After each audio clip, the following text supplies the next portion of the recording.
Lição de segunda-feira e o tema de hoje, o título de hoje é Lavando-se no Tanque. Abra sua Bíblia, por favor, em João capítulo 9, a partir do versículo 1, que diz assim, ó. Caminhando Jesus, viu um homem cego de nascença. Primeira informação aqui que é interessante. É o único milagre que Jesus faz que dá a entender de que a pessoa ela tinha essa dificuldade desde a sua infância.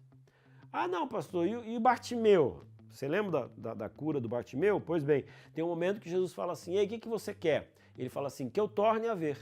Ou seja, em algum momento ele viu, em algum momento ele enxergou.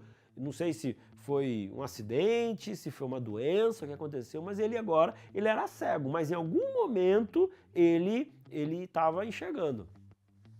E na época de Jesus existia um pensamento, que era assim, o camarada ele viveu, aí em algum momento ele fica cego. A pergunta é, o que ele fez? Por que ele está cego? Por que Deus amaldiçoou aquela pessoa?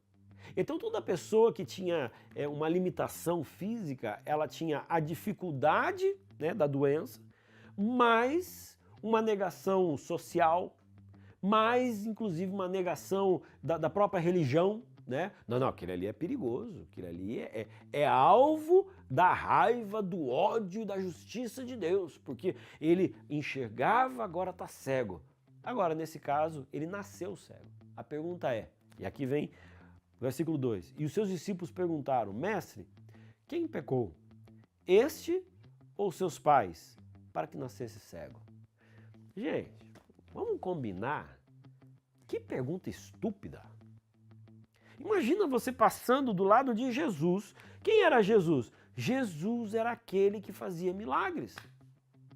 Quem são os discípulos? Os discípulos são aqueles que testemunharam Jesus fazendo grandes milagres. Aí passo do lado de uma pessoa que está cega de nascença, ao invés de eles falarem assim, Jesus, o que podemos fazer para curá-la? O que podemos fazer para ajudá-la? O que podemos fazer para melhorar a vida dessa pessoa? Não foi essa a pergunta dos discípulos. Eles vêm com indagações bobas, indagações desnecessárias. Sabe, às vezes, a gente procede do mesmo jeito. Eu vou colocar uma situação aqui. Eu estou andando no meio da rua, de repente vejo uma pessoa que está ali, precisando de ajuda, e aí eu tenho algumas opções. Uma delas é ajudar. A outra é olhar e falar assim, não, mas ela está passando por essa dificuldade, sabe por quê? Não, porque essa pessoa, ela foi desregrada na vida, porque essa pessoa, ela acabou bebendo demais. Ah, isso pode ser verdade, mas tem uma hora em que a minha ação, ela é mais importante do que as respostas.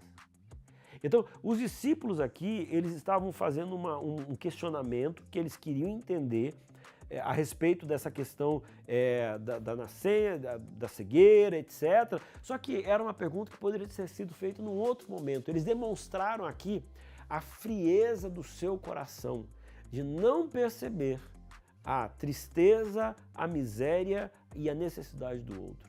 Agora, quando Jesus olha para isso daí, respondeu-lhe Jesus, nem ele pecou, nem seus pais, mas foi para que se manifestasse nele as obras de Deus. Ah, então já entendi. Ele está cego até hoje, sofrendo só para Jesus passar por aqui, fazer um milagre e aí aparecer que ele fez milagre. Dá dessa impressão, né? Não é essa a ideia. É assim, ó. No meio do caos, os milagres, eles aparecem e aparentam ser maiores. Esse que é o ponto. Então, não é que Jesus tinha feito uma predestinação para que ele fosse cego e aí então ele passaria e curaria. Não é esse o ponto. É que em meio à tristeza, à miséria, que quem é que traz? Isso é uma coisa que a gente tem que entender. Quem é que traz a doença? Quem é que traz a miséria? Quem é que traz a dor? Não é Deus, não é Jesus, é Satanás, é o pecado. Jesus, ele traz o quê? Ele traz a cura.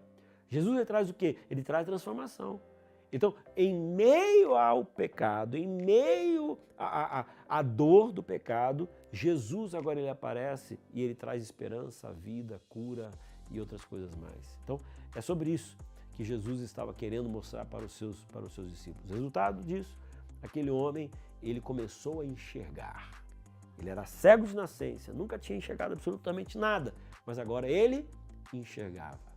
Amanhã a gente continua.